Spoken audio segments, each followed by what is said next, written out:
besar dan agak nonjol itu sebenarnya bikin deg-degan. Oh shit! Jadi hari ini gue akan membahas tentang produk yang nggak baru-baru banget sih. Belum lama inilah dikeluarin sama Insta360. Dan namanya cukup panjang dan cukup susah untuk disebut. Jadi Insta360 One RS One Inch 360 Edition. Insta360-nya itu adalah brandnya, One RS itu adalah core-nya, One Inch itu adalah ukuran sensornya, dan 360 Edition adalah kemampuannya. Jadi waktu awal diumumin produk ini, banyak yang penasaran sama produknya. Karena udah dilengkapi dengan bukan satu, tapi dua sensor One Inch loh. Dan lensa Sumarecon. Salah. Oh, sorry, apa? Oh, lensa Summicron A dari Leica. Di atas kertas sebenarnya untuk spesifikasi dari produk ini udah bagus-bagus banget. Tapi hasil akhirnya seperti apa? Hasil sebenarnya seperti apa sih? Yuk kita lihat sama-sama. Tapi sebelum itu kita sekarang unboxing dulu. Check it out. Oke, mari kita unboxing. Ini boxnya, bisa dilihat. Kalau kalian beli, pastikan yang bergaransi resmi ya. Garansi oleh PT Denka Pratama Indonesia. Kita buka boxnya. Ya, ini dia unit kameranya. Oke, bisa dilihat ini ada tulisan flow state di sampingnya. Di bawahnya juga bisa untuk mounting ke tripod. Di dalam boxnya nih kita lihat dapat apa aja. Yang pertama dapat quick start guide. Lalu ada juga warranty card. Oh, dapat stiker juga nih, lumayan. Dan ini dapat cleaning cloth ya. Lumayan nih untuk bersih-bersihin lensa. Bahannya juga premium juga nih kayaknya. Lalu ini kita juga dapat spare untuk ini ya, kayaknya untuk penutup cover portnya. Dapat charging cable. Ini dari USB A ke USB C charging cable-nya. Dan ini adalah lens cap. Lens cap-nya bahannya kayak dari silikon gitu. Sebaiknya dipakai saat kameranya lagi nggak digunakan ya, ditutup jadi biar aman. Lalu ini untuk cara melepasnya, tombol 2 ini dipencet, lensa dicabut, cover dibuka, dan didorong aja ke bawah nih, keluar. Oke, ini core dan baterainya bisa langsung dicopot dengan cara tinggal ditarik pelan-pelan. Di dalam sini juga ada slot micro SD dan USB-C juga. Cara pasang kembali, tinggal dicolok, masukin lagi ke bracketnya, lalu lensanya dipasang kembali. Simple banget. Oke, sekian unboxingnya. Mari kita lanjut.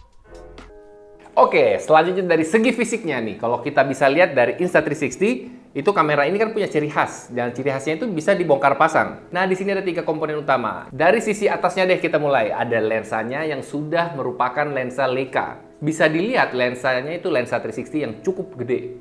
Lensa ini punya aperture f2.2 dan focal length 6,52 mm. Karena lensanya yang besar, jadi ada kemungkinan untuk gampang tergores. Jadi buat kalian yang lagi nggak pakai kameranya, sebaiknya menggunakan silikon pelindungnya. Oke? Kita turun ke bagian tengahnya nih. Bagian tengahnya itu ada core. Kamera ini udah menggunakan core terbaru dari Insta360 yaitu One RS. Kalau kalian punya kamera yang ini, kalian bisa menggabungkan One RS-nya ke si Insta360 yang paling baru ini. Bahkan Insta360 udah update supaya kalian bisa pakai core One R. Jadi core-nya bisa dicopot sambung untuk yang pakai yang baru itu. Selanjutnya adalah baterai partnya. Partnya menggunakan baterai yang vertikal 1350 mAh.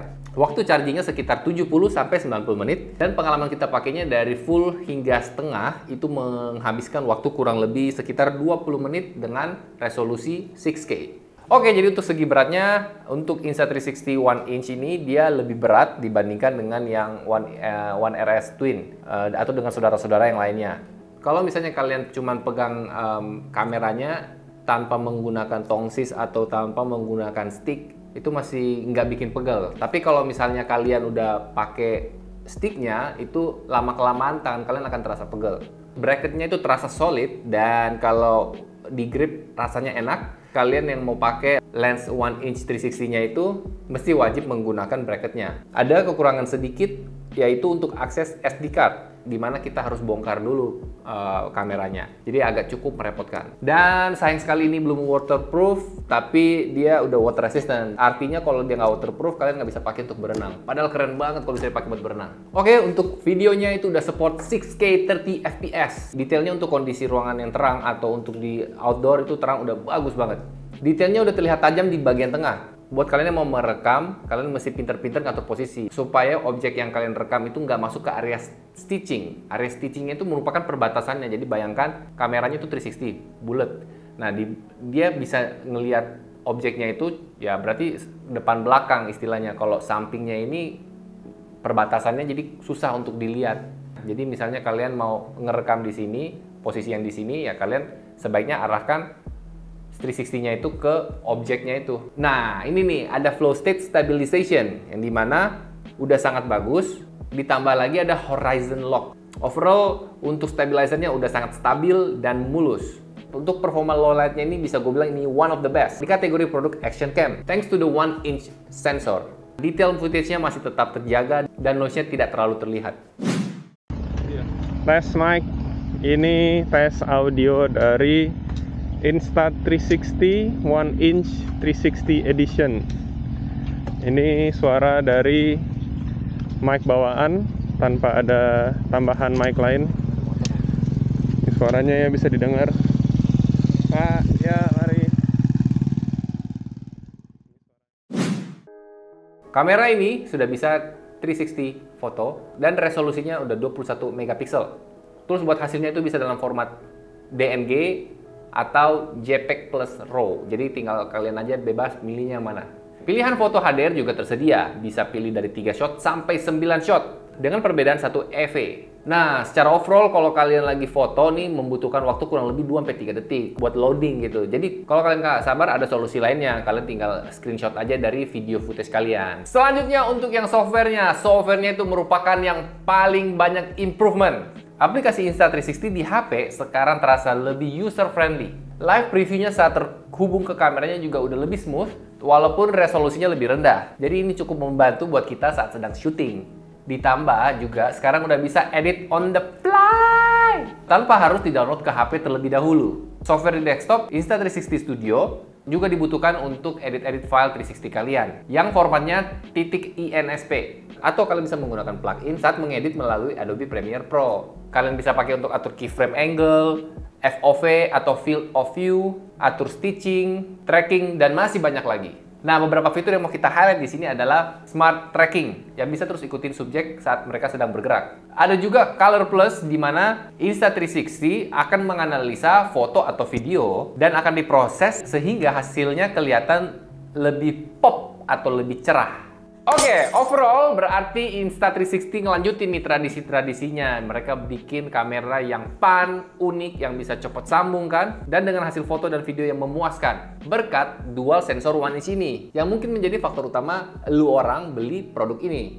Build-nya yang solid membuat kamera ini enak untuk dipegang. Walaupun sebenarnya kalau kalian pakai tongsis yang agak panjang, itu lama-lama juga bakal pegel. Seperti yang udah kita bahas tadi. Desainnya juga ada modular, artinya parts-partsnya bisa disambung pasang untuk produk satu ke produk lain. Contohnya yang tadi yang ini bisa disambung pasang dengan yang One RS yang 360 1-inch itu. Jadi kabar baik buat pengguna-pengguna yang selalu setia menggunakan Insta360. Sayangnya nih kamera belum bisa underwater, belum bisa dipakai untuk menyelam atau berenang. Dan belum bisa dipakai untuk slow motion juga.